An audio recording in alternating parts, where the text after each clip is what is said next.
तो कैसे हैं आप लोग? उम्मीद होगा बढ़िया ही होंगे। क्या चल रहा है आजकल? मस्त। चलिए, मस्त रहना चाहिए। स्वागत है आपका अपने YouTube चैनल में।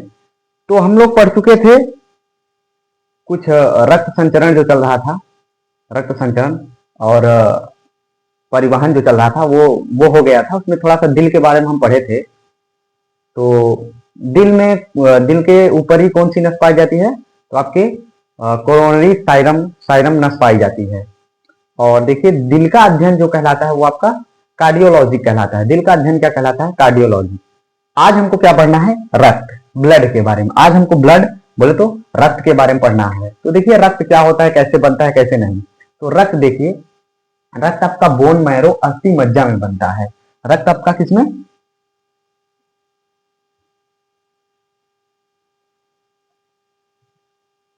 रक्त आपका बोन मैरो, किसमें? बोन मैरो अस्थि मज्जा में बनता है। किसमें? अस्थि मज्जा में बनता है। किसमें बनता है आपका? अस्थि मज्जा में, बोन मैरो में।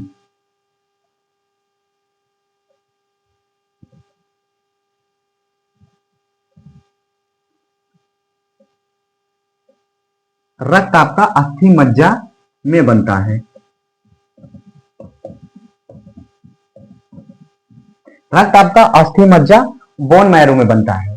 तो देखिए, रक्त का जो होता है, रक्त हमारे शरीर में, एक वयस्क के शरीर में रक्त कितना से कितना होना चाहिए? तो देखिए, महिलाओं में रक्त जो होता है वो कम होता है। महिलाओं में जो रक्त होता है वो कम होता है, 5 लीटर या 4.5 लीटर होता है। और वयस्क में जो होता है 5.5 6 लीटर के बीच में होता है। तो हमारे शरीर में जो है रक्त कितना होना चाहिए? 5.5 4.5 से 6 लीटर के बीच में होना चाहिए। किसमें? 6 लीटर।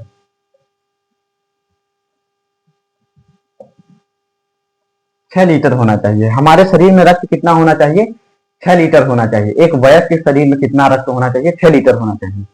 और देखिए, रक्त बनाता कौन है? तो रक्त आपका बोन मैरो अस्थि मज्जा में बनता है। किसमें? बोन मैरो अस्थि मज्जा में बनता है। तो इसको मिटा के अब आगे बढ़ते हैं। देखिए, रक्त जो होता है ये 2 भाग में बटा है। रक्त कितने भाग में बटा है? 2 भाग में। एक सॉलिड, एक लिक्विड। किसमें? एक सॉलिड, एक लिक्विड। तो आपका रक्त जो है वो 2 भाग में बटा है। एक हो गया आपका सॉलिड, एक हो गया लिक्विड। देखिए, सॉलिड लिक्विड, अब सॉलिड लिक्विड में क्या है? इसमें आपका प्लाज्मा है। ये आपका लिक्विड होता है। क्या होता है आपका? लिक्विड होता है। क्या होता है आपका? लिक्विड होता है। प्लाज्मा जो होता है आपका लिक्विड होता है। यह 60% होता है। कितना? 60%। प्लाज्मा हमारे शरीर के लिए बहुत जरूरी है। क्या है? बहुत जरूरी है। अब आपका होता है सॉलिड। सॉलिड में आपका क्या आता है? रुधिराणु। सॉलिड में आपका आता है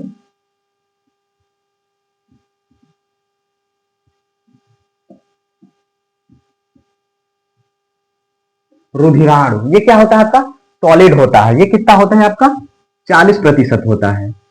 ये आपका 40% होता है। ये प्लाज्मा आपका 60% होता है। देखिए, प्लाज्मा हमारे शरीर में बहुत ही ज्यादा जरूरी होता है, बहुत ही जरूरी होता है। प्लाज्मा में 2 प्रकार के प्रोटीन पाए जाते हैं। प्लाज्मा में कितने प्रकार के प्रोटीन पाए जाते हैं? 2 प्रकार के प्रोटीन पाए जाते हैं। प्लाज्मा में जो है आपका 2 प्रकार के प्रोटीन पाए जाते हैं। कितने? प्रोटीन। कितने प्रकार के प्रोटीन पाए जाते हैं आपके? तो देखिए, 2 प्रकार के प्रोटीन पाए जाते हैं। एक है आपका प्रोथ्रोम्बिन, दूसरा है फाइब्रोनोजिन। एक है आपका प्रोथ्रोम्बिन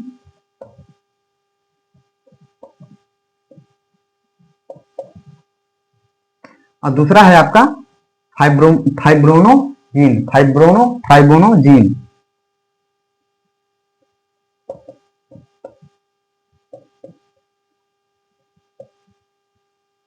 फाइब्रोनोजीन।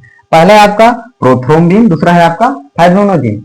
इन दोनों का कार्य क्या होता है? रक्त को जमाना। इन दोनों का क्या कार्य होता है? देखिए, इन दोनों का जो कार्य होता है वो होता है रक्त को जमाना। रक्त को मतलब ब्लड को जमा देना।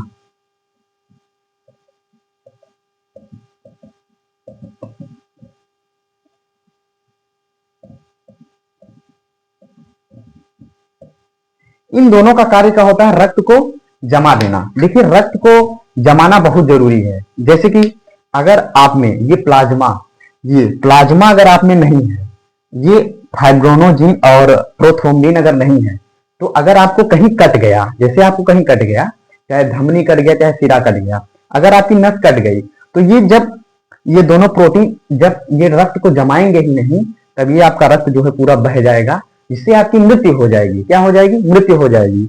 इसी के कारण ये दोनों हवा के संपर्क में आते ही ब्लड को जमा देते हैं। क्या करते हैं? हवा के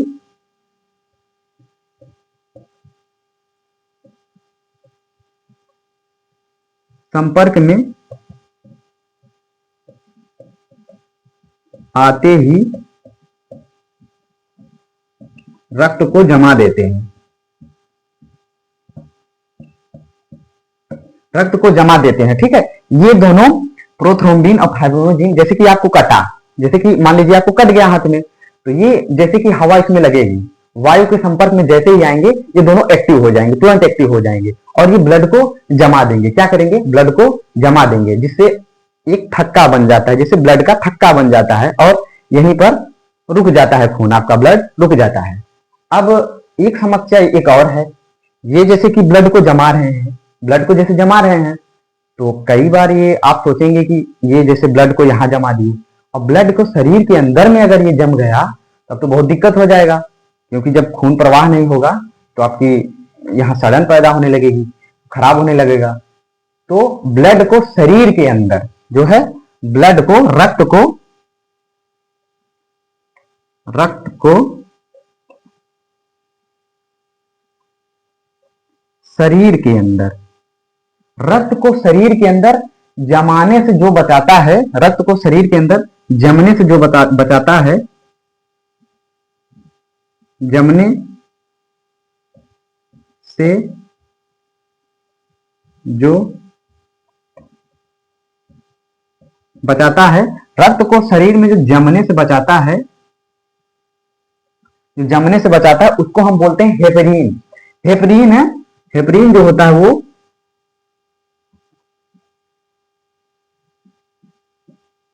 हेपरीन जो होता है वो शरीर के अंदर रक्त को जमने से बचाता है, ताकि आपका ब्लड जो है वो जमे ना शरीर के अंदर।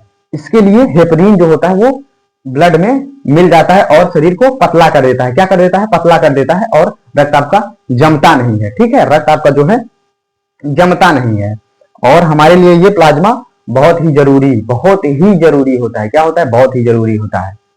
अब देखिए इसे में हम अब बढ़ते हैं आगे। ये हम प्लाज्मा की पढ़ चुके हैं। प्लाज्मा में दो प्रकार के प्रोटीन पाए जाते हैं, प्रोथ्रोम्बिन, फाइब्रोनोजिन, ये सब हम पढ़ चुके हैं। अब हम बढ़ते हैं रुधिराणु के बारे में, जो 40% है, ये सॉलिड है, ठीक है। तो इसको मिटा के हम आगे बढ़ते हैं, ठीक है। आज का टॉपिक बहुत ही जबरदस्त है, इसमें एकदम बेहतरीन से एग्जाम में पूछा जाता है, चाहे बोर्ड का हो गया, चाहे कंपटीशन लेवल हो गया, बाबू एकदम बोर्ड में एकदम बहुत ही एकदम शानदार इसमें क्वेश्चन पूछा है, बहुत ही शानदार क्वेश्चन पूछा है। तो देखिए अब हम बढ़ते हैं रुधिराणु में, ठीक। ये हम रुधिराणु का वो बना रहे हैं, ये रुधिराणु होता है। देखिए रुधिराणु में 3 प्रकार के पाए जाते हैं, 3 प्रकार के चीज पाए जाते हैं। जैसे कि आपका हो गया एक आरबीसी, आप लोगों ने नाम सुना होगा, आरबीसी, डब्ल्यूबीसी और आपका है प्लेटलेट। क्या है आपका? प्लेटलेट।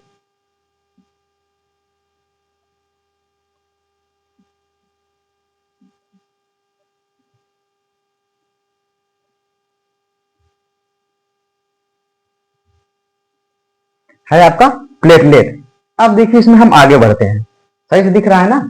थोड़ा सा परछाई बन रही है, उसके लिए थोड़ा सा माफी मांगते हैं।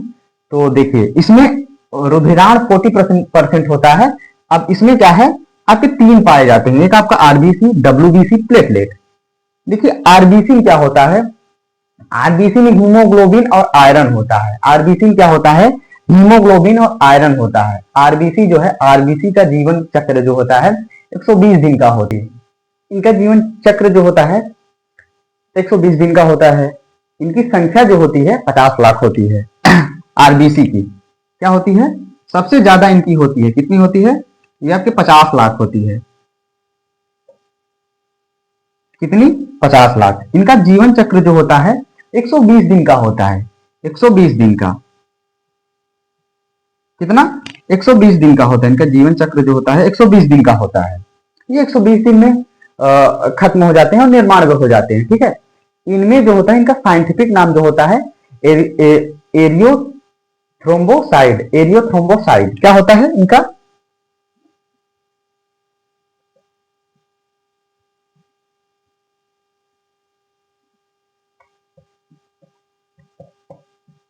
इनका साइंटिफिक नाम होता है, ठीक है। ये है आपका डब्ल्यूबीसी। ये क्या है आपका, डब्ल्यूबीसी। ये डब्ल्यूबीसी जो होता है ये हमें बीमारियों से लड़ने में मदद करता है। डब्ल्यूबीसी क्या करता है, बीमारियों से लड़ने में मदद करता है। ये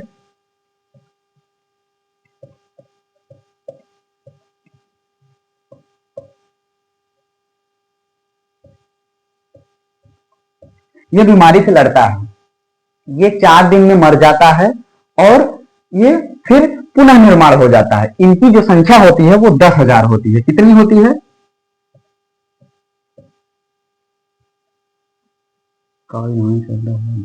10,000 होती है। कितनी होती है, 10,000 होती है। तो देखिए, ये जो होते हैं 4 साल में मर जाते हैं, मतलब 4 दिन में मर जाते हैं। 4 दिन में मर जाता है, फिर पुनः ये निर्माण हो जाता है। क्या हो जाता है, पुनः ये निर्माण हो जाता है। ये डब्ल्यूबीसी जो होता है ये हमारी बीमारियों से लड़ने में मदद करता है। क्या करता है, बीमारियों से लड़ने में मदद करता है। इनका साइंटिफिक नाम ल्यूकोसाइड, ठीक है, ल्यूकोसाइड। इसमें क्या होता है, आपका लिम्फोसाइड होता है जो खराब हो जाता है, जिससे डब्ल्यूबीसी क्षतिग्रस्त पहुंचता है। तो डब्ल्यूबीसी की संख्या जो होती है 10,000 होती है। चार चार चार क्या कहते हैं, 4 दिन में मर जाता है। 4 दिन में मर जाता है, ये बीमारी से लड़ता है। अब आपका है आपका प्लेटलेट। देखिए, प्लेटलेट भी आपका बहुत ही इंपॉर्टेंट है। क्या है, प्लेटलेट आपका बहुत इंपॉर्टेंट है। ये देखिए, मनुष्य के शरीर में प्लेटलेट 2 लाख के ऊपर होना चाहिए। कितना, 2 लाख के ऊपर होना चाहिए। मतलब 2 लाख जो है आपका होना चाहिए। अगर आपका 1.5 लाख भी है तो भी ठीक है। अगर 1.5 लाख से कम हुआ तो समझिए आपको डेंगू हो गया। क्या हो गया, डेंगू। डेंगू में आपका जो होता है प्लेटलेट डाउन होने लगता है। डेंगू में आपका प्लेटलेट डाउन होने लगता है। तो आपका प्लेटलेट कितना होना चाहिए, 1.5 लाख से आपके 3.5 लाख के बीच। डेंगू में आपका प्लेटलेट जो है गिरने लगता है। ये डायरेक्ट 20-20 हजार गिरता है। अगर आपका डेंगू डेंगू हुआ है और 1.5 लाख से कम हो गया है तो आप तुरंत जाकर डॉक्टर को दिखाइए, क्योंकि ये 20-20 हजार गिरता है। इकट्ठा 20-20 हजार गिरेगा, जिससे कि प्लेटलेट की कमी होने की वजह से मृत्यु हो जाती है, ठीक है। देखिए, रक्त को जो है गाढ़ा प्लेटलेट बनाता है। रक्त को गाढ़ा जो है प्लेटलेट बनाता है।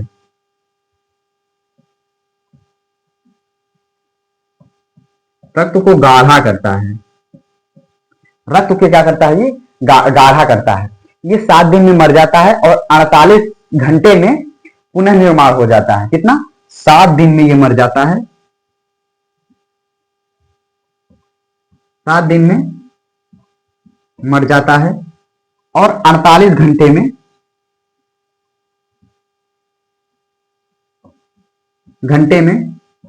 पुनः इसका निर्माण हो जाता है। क्या हो जाता है, पुनः इसका निर्माण हो जाता है। किसका, ये आपका प्लेटलेट।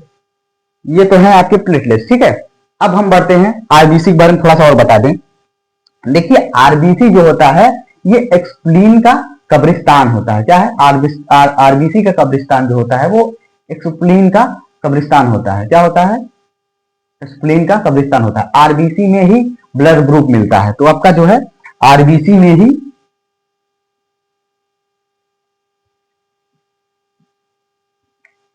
इसमें ही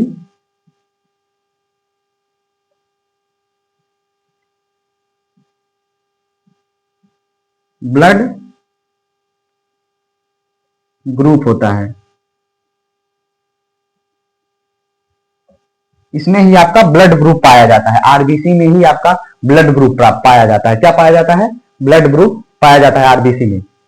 तो देखिए ये जो क्या होते हैं, आरबीसी अगर आपका डाउन हो रहा है, अगर जैसे आपका आरबीसी डाउन हो रहा है तो आप गिलोई, गिलोई जानते होंगे ना, गिलोई, आप वो नहीं, प्लेटलेट जैसे आपका डाउन हो रहा है प्लेटलेट, तो आप गिलोई पीजिए। गिलोई पीने से आपका जो प्लेटलेट होता है वो रुक जाता है। उसके बाद आप बढ़ाने के लिए तो कुछ भी खाइए, बकरी का दूध और सीवी सीवी जो सब ये आता है ना, ये सब खाइए, ठीक है। तो ये रहे हमारे आरबीसी में ही आपका ब्लड ग्रुप पाया जाता है। आरबीसी में आपको डब्ल्यूबीसी बीमारियों से लड़ता है, ये इनकी संख्या 10,000 होती है, 4 दिन में मर जाता है। प्लेटलेट आपका 1.5 लाख से 3-3.5 लाख तक होना चाहिए। ये अगर ये गिरने लगता है तो 20-20 हजार इकट्ठा गिरता है, और रक्त को गाढ़ा जो है आपका प्लेटलेट ही बनाता है, और ये 7 दिन में मर जाता है, 48 घंटे में ये पुनर्निर्माण हो जाता है। तो ये थी हमारे ब्लड की आज की क्लास, जो कि हम इसको पढ़े हैं। अब हम अगली नेक्स्ट क्लास हम कंटिन्यू करेंगे कल। ये थी आपकी फर्स्ट क्लास। क्या थी आपकी फर्स्ट क्लास? इसकी भी आपकी सेकेंड क्लास आएगी।